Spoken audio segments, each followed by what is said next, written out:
You've been in the ring a lot more lately than you were the last couple of years.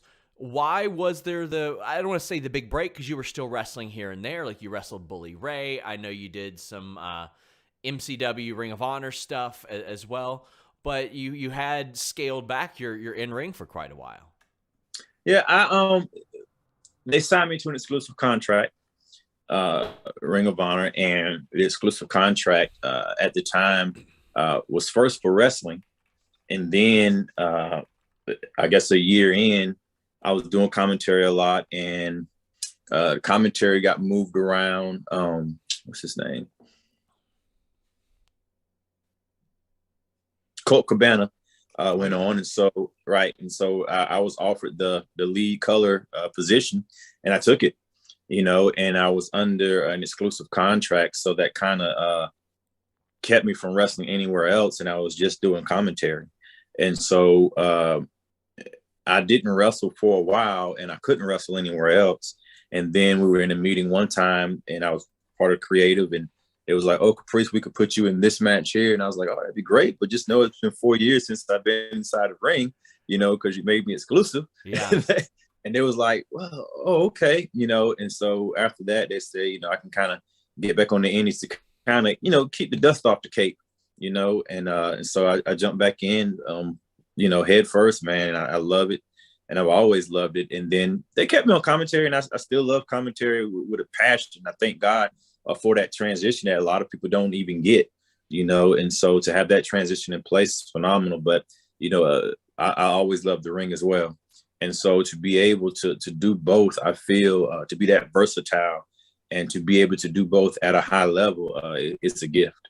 As we film this, you're facing off with Beer City Bruiser, a guy who I've talked to several times. Such a unique character and person and in-ring performer. So, I mean, Ring of Honor, even as things stand, provide you an opportunity to wrestle a variety of different people.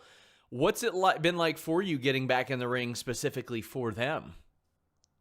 Um, it's kind of like, I look at my position now, and some people say, "Oh, you're just a commentator now." And I was like, "Well, I never retired. There's no retiring from pro wrestling, you know."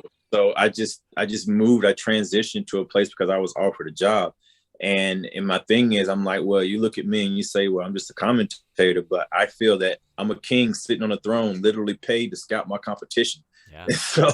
And so with me calling these matches and with me looking at all the competition there, not only am I able to accentuate them in a way that makes them important and the reason why they're there, but I'm also able to dissect them while doing that.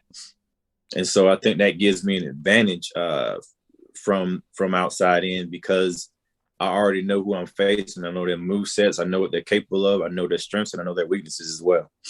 So I know during the pandemic, obviously everybody's booking slowed down, but it didn't seem like you wrestled a ton during them. Was that a concentrated thing, or was it just was that like for personal safety, or were you just like, maybe I should just hold off for a little while?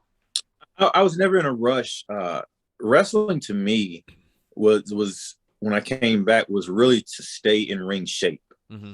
But when the pandemic happened, to me, COVID was real. I had family members that died. I had friends that died. I had a lot of friends that died. I know over 30 people personally that had COVID, and I know 7 to 8 people that died from it. So it was something very real for me, and I took it serious. So I was in no rush to be in front of a crowd just to, for an ego, when I had a training school that I train at every Wednesday, that I can do matches there. And my students, we, wore masks, and we made sure we were vaccinated, and whatever your thing was to make you feel comfortable during the pandemic. My thing was getting vaccinated and wearing a mask, and some people's were different things. But my thing is whatever makes you comfortable during this, understanding how real it is, then let's do it. And so I wasn't active in crowds or whatever. And even Ring of Honor kind of helped me with that, seeing how serious they were taking the pandemic. And so I'm like, if this, billion-dollar company is being that serious with it, why can't I be more serious with it?